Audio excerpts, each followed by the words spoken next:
देवगड तालुक्यातील साळशी येथील पेरवणीचा माळ येथे आढळलेले रहस्यमय भूगर्भीय स्वरूपाचे विवर प्रत्यक्षात नैसर्गिक सिंकहोल असल्याचं भूगर्भतज्ञ पृथ्वीराज बर्डे यांच्या निरीक्षणातून स्पष्ट झालंय। नैसर्गिक भूगर्भीय प्रक्रियेमुळे हे सिंकहोल तयार झाले। पावसाच्या पाण्यात कार्बन डायऑक्साईड विरघळल्याने पाण्याचा सामू म्हणजेच पीएच कमी होतो आणि असा आम्लधर्मी पाऊस जांभ्या खडकावर पडल्याने त्यातील खनिजे हळूहळू विरघळतात। परिणामी खडक ठिसूळ होऊन काही भाग कोसळतो आणि जमिनीत विवर तयार होते। साळशी येथे आढळलेले हे सिंकहोल अशाच प्रक्रियेतून तयार झाल्याचं भूगर्भतज्ञ पृथ्वीराज बर्डे यांनी स्पष्ट केलं। कोकणातील कातळसड्यावर अशा प्रकारची अनेक सिंकहोल आढळून येतात। साळशी येथील शेतकरी गणपत उर्फ बाळा नाईक यांची साळशी येथील पेरवणीचा माळ येथे आंबा काजू कलमांची बाग आहे। काही दिवसांपूर्वी बागेची साफसफाई करताना त्यांना हे विवर आढळलं। जमिनीवरून पाहिल्यास त्याचं तोंड अरुंद वाटलं, मात्र आत पाहणी केली असता त्याची खोली 7 ते 8 फूट असून व्यास 7 फूट असल्याचं लक्षात आलं। त्यामुळे याचं वैज्ञानिक निरीक्षण करण्यासाठी भूगर्भ तज्ज्ञांना बोलवण्यात आलं होतं।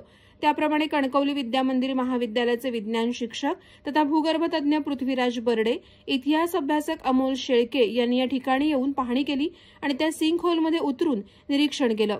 यावेळी त्यांच्यासोबत चाफेड ग्रामपंचायत सदस्य सुदर्शन उर्फ नागेश साळकर हेही सहभागी झाले होते। या निरीक्षणात सिंकहोल पूर्णपणे गोलसर असल्याचं स्पष्ट झालं। यामध्ये 7-8 माणसं सहज बसू शकतील एवढी जागा असून विवरामधील माती ओलसर असल्याने भूजल साठा असण्याची शक्यता वर्तवली जाते। तसंच सिंकहोलच्या आत लहान बेडूक आणि कीटक आढळल्याने मोठ्या प्रमाणात आर्द्रता असल्याचा अंदाज व्यक्त केला जात आहे। सध्या हे सिंकहोल 7 फूट खोल आहे, मात्र अधिक उत्खनन केल्यास त्याची खोली 15 ते 20 फूट असू शकते। त्यामुळे कोकणातील भूगर्भीय प्रक्रियांचा सखोल अभ्यास करता येईल आणि नैसर्गिक जलस्रोत व्यवस्थापनासाठी उपयुक्त माहिती मिळू शकते। सध्या सिंकहोलच्या अधिक अभ्यासासाठी उत्खननाची प्रतीक्षा आहे।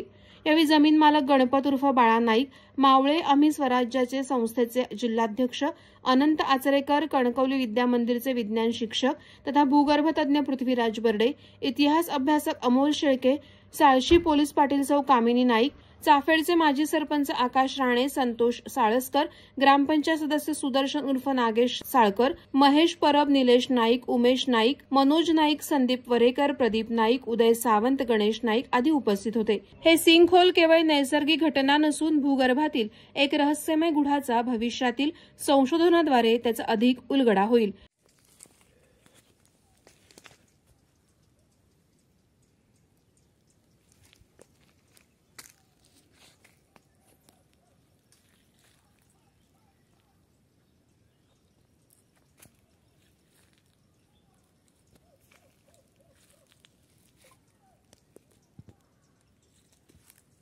नमस्कार, आम्ही आत्ता आहोत देवगड तालुक्यातील साळशी गावात देवणीची वाडी पिरवणी माळावर, माझ्यामध्ये बरोबर असेल तर इकडे आता तुम्ही जी भौगोलिक रचना बघितलात याला शास्त्रीय भाषेत सिंकहोल म्हणतात। आता सिंकहोल म्हणजे काय तर आपल्या कोकण भूमी जी आहे ही प्रसिद्ध आहे चिऱ्यांच्यासाठी किंवा जांभ्या दगडासाठी, ज्याला इंग्लिशमध्ये त्याला लॅटेराइट म्हटलं जातं। आणि लॅटेराइटचा रंग तुम्ही सगळ्यांनीच बघितला असेल की आपला कोकणातली माती ही लाल रंगाची आहे। हा लाल रंगाची माती आणि लाल रंगाचा चेहरा, याचं कारण आहे की आपल्या मातीमध्ये फार मोठ्या प्रमाणात आयर्न ऑक्साईड म्हणजे लोहाचं ऑक्साईड आणि ॲल्युमिनियम ऑक्साईड हे 2 घटक मोठ्या प्रमाणात आहेत। आणि या 2 घटकाचं एक वैशिष्ट्य असं असतं की ज्यावेळी पावसाचं पाणी पडतं त्यावेळी पावसाच्या पाण्यात वातावरणाच्या वरच्या भागात कार्बन डायऑक्साईड त्या पाण्यात विरघळतो आणि पाण्याचा सामू पीएच हा थोडासा कमी होतो। म्हणजे थोडक्यात आपल्याकडे पडणारा पाऊस हा थोडासा ॲसिडिक असतो, आम्लधर्मी असतो।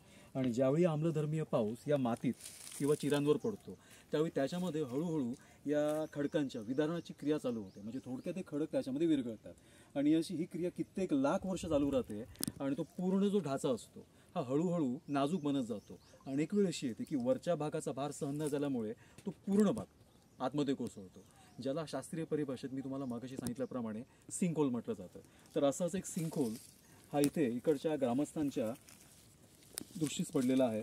तर इकडे आतमध्ये सर नाव तुमचं?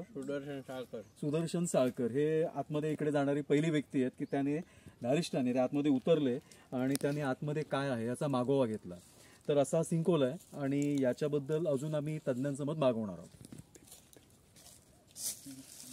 आणि शेळके सर पण आतमध्ये उतरलेले होते आणि स्वतः मी पण उतरलेलो होतो। आमचा काय नाव हे पहिलं माणूस जाणार महत्वाचं तर यानंतर इकडे आपल्या बरोबर आहेत या जमिनीचे मालक, ज्यांच्या जमिनीत हा सिंकहोल मिळाला आहे, त्याचा मालक बाळ नाईक. तर यांच्याकडून आपण जाणून घेऊया की हा तुम्हाला कसा आहे, दृष्टिक्षेपास कसा पडला. ते इथे बागेमध्ये साफसफाई करत असताना मुलाचा पाय त्या होलामध्ये गेला.